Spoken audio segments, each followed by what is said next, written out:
Good morning student. Inter एजी के छात्र ध्यान दें। हाइड्रोकार्बन में उन्हें इसके पहले की क्लास में मीथेन पढ़ाया गया।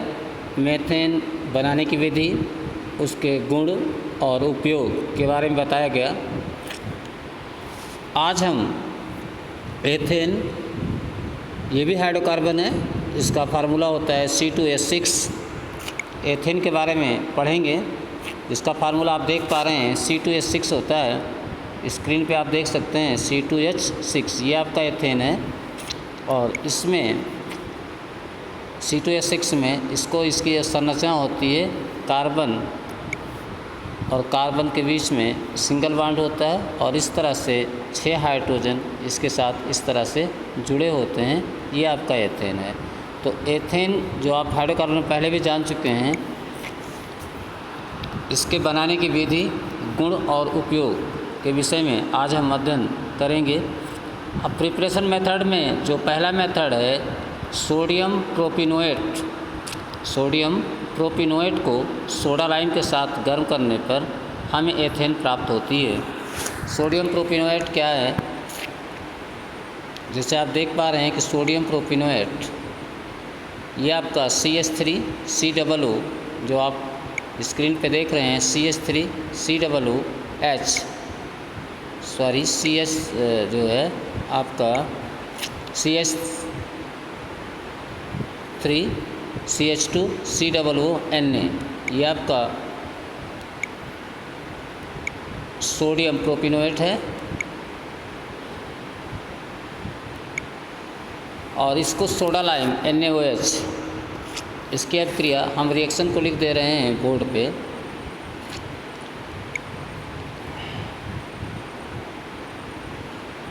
अगर रिएक्शन को लिखेंगे CH3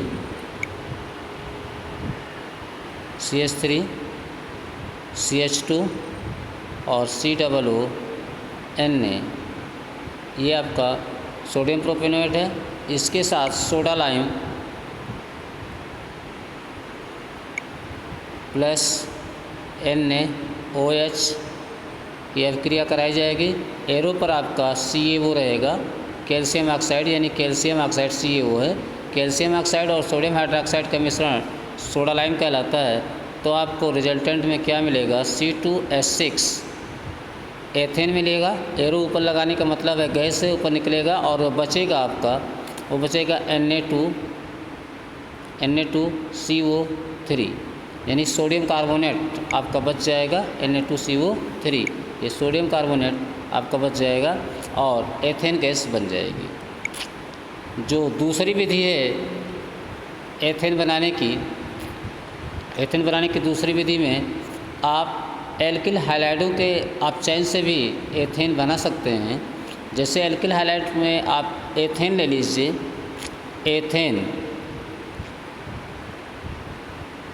एथेन को इथेरियबिलेन में सोडियम धातु के साथ अभिक्रिया कराने पर भी आपका एथेन प्राप्त होगा।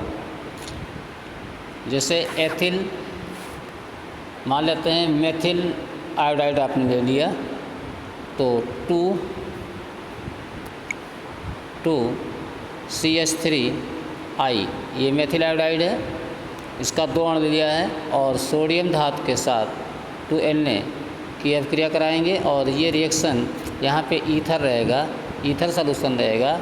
एरो के ऊपर इथेरियबिलेन लिख सकते हैं आप। और आपको रिजल्ट में मिलेगा क्या? CH3 single bond CH3 ethane बन गया और साथ में जो बचेगा वो बचेगा 2NaI, यानी सोडियम आयोडाइड। तो एथेन यहाँ भी बनती है और सोडियम आयोडाइड बचेगा। इसके अतिरिक्त जो बनाने का जो थर्ड मेथड आपको जो दिख रहा है बनाने का, थर्ड मेथड में आप देख सकते हैं अपचयन है। ये आपको स्क्रीन पे दिखाया जा रहा है। जो अभी हमने इसके पहले बताया वो A मेथड था, जो अभी आपको बताया गया।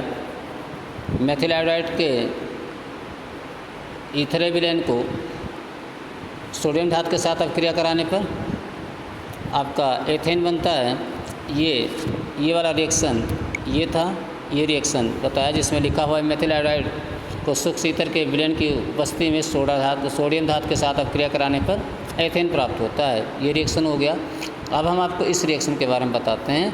अपचयन, जिंक कॉपर युग्म की उपस्थिति में अगर एथिल आयोडाइड का अपचयन करा दिया जाए तो वहाँ पे एथेन प्राप्त होती है।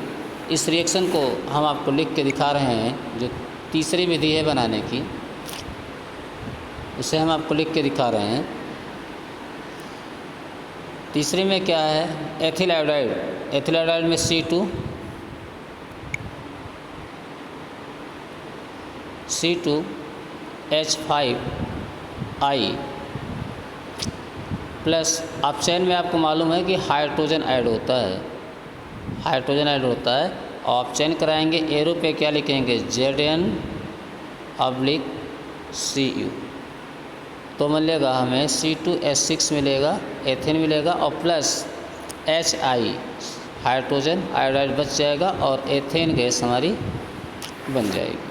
तो ये बनाने की थर्ड विधि है, एथेन बनाने की थर्ड विधि है, जिसकी PDF फाइल आपको ग्रुप पे भेजी जा चुकी है। मैं केवल इसे आपको समझा रहा हूँ। यदि इसमें आपको समझ में कम आता है या तेज गति से आपको लगता है कि तेज गति से मैं समझा रहा हूँ, तो समय के अभाव में मैं स्पीड थोड़ा ज़्यादा ले रहा हूँ, लेकिन आपको इसका नोट आपके ग्रुप पे भेजा जा चुका है। इसको आप जब उससे नोट करेंगे तो जो हम समझा रहे हैं और जब आप नोट करेंगे तो वो चीज़ें आपको क्लियर हो जाएंगी। फिजिकल प्रॉपर्टी के विषय में यह रंगहीन गंधहीन गैस है, या जल में अल्पविलीय होती है, परंतु एथिलीन में सुगमता से घुल जाती है। अब इसकी केमिकल प्रॉपर्टी जो है, केमिकल प्रॉपर्टी में पहला आता है बर्निंग या दहन। दहन में यदि वायु या ऑक्सीजन की उपस्थिति में इसको जलाते हैं तो ये प्रकाश ज्वाला के साथ जलता है, और इस अभिक्रिया में कार्बन डाइऑक्साइड और जल बनता है। आप रिएक्शन देख ले रहे हैं कि 2C2, जैसे रिएक्शन में आपको दिख रहा है, ये रिएक्शन है आपका 2C2H6 + 7O2, एरो के बाद आपको मिला 4CO2 + 6H2O। दूसरा रिएक्शन जो है आपका नाइट्रेशन है। नाइट्रेशन का मतलब होता है नाइट्रोजनीकरण। एथेन तथा नाइट्रिक अम्ल के वाष्प को 420 डिग्री सेल्सियस पर अगर गर्म किया जाए तो नाइट्रो एथेन बनता है। ये इंपॉर्टेंट रिएक्शन है। आप देख रहे हैं एथेन को हमने CH3CH2H लिखा है, प्लस नाइट्रिक अम्ल HNO3 होता है, तो इसको हमने क्या किया, HO और सिंगल बॉन्ड NO2 लिख दिया है। इसका मतलब क्या हुआ कि HNO दो यहाँ है वो और एक यहाँ 3, HNO3 हो गया। तो इसको हाइड्रॉक्सिल समूह और नाइट्रो समूह में हमने तोड़ दिया है। तो और एथेन को हमने CH3 और CH3 को दोबारा जो CH3 है उसको हमने CH2H में तोड़ दिया है। तो HOH यानी H एथेन का H और नाइट्रिक एसिड का OH आपस में मिलकर जल बना लेगा, और बचेगा क्या, CH3CH2NO जो आपका नाइट्रोमेथेन है। पायरोलिसिस अगला है। पायरोलिसिस ताप अपघटन। ताप अपघटन का मतलब हुआ कि टेम्परेचर का प्रभाव वायु की अनुपस्थिति में यदि एथेन को 500 डिग्री सेल्सियस पर गर्म किया जाता है तो यह एथिलीन में अपघटित हो जाता है। यह भी एक महत्वपूर्ण अभिक्रिया है, और इस अभिक्रिया में हमें क्या मिलता है, एथिलीन मिलती है। इस अभिक्रिया में हमें एथिलीन प्राप्त होती है, जिसे आप देख रहे हैं C2H6 को 500 डिग्री सेल्सियस पर वायु की अनुपस्थिति में अगर गर्म किया जाता है तो यहाँ पे C2H4 एथिलीन बनता है और हाइड्रोजन गैस प्राप्त होती है। इस तरह से हमारा एथेन एथिलीन में कन्वर्ट हो जाता है। अब बात करते हैं इसके संरचना की, जो आपको पहले बताया जा चुका कि इसमें ये चूँकि एल्केन का ही सदस्य है तो इसमें 2 कार्बनों के बीच में एकल बंध पाया जाता है, और इसकी संरचना आपको स्क्रीन पे दिख रही है। इसकी संरचना इस तरह से होगी कुछ कि सिंगल बॉन्ड C के साथ 6 हाइड्रोजन लगे होंगे, जो कि आपको प्रीवियस में बताया जा चुका है।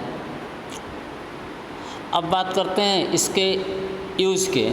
तो यूज में क्या है, एथेन का यूज, सबसे महत्वपूर्ण यूज तो क्या है, एथिलीन गैस का निर्माण करते हैं इससे। और दूसरा भी आपने जो केमिकल प्रॉपर्टी देखा, नाइट्रो मेथेन भी इससे बनाते हैं। इस तरह से एथेन का उपयोग चूँकि व्यापक स्तर पर किया जाता है एथिलीन के निर्माण में, तो 2 उपयोग से अधिक आपसे पूछा नहीं जाता, तो आपको 2 ही उपयोग बताया जा रहा है। और इस तरह से एथेन जो गैस है बनाने की विधि, भौतिक गुण और रासायनिक गुण, इसके साथ साथ उपयोग आपको पढ़ा दिया गया। इसको कॉपी पे नोट करें और कोई अगर दिक्कत आती है तो उससे आप पूछ सकते हैं। धन्यवाद।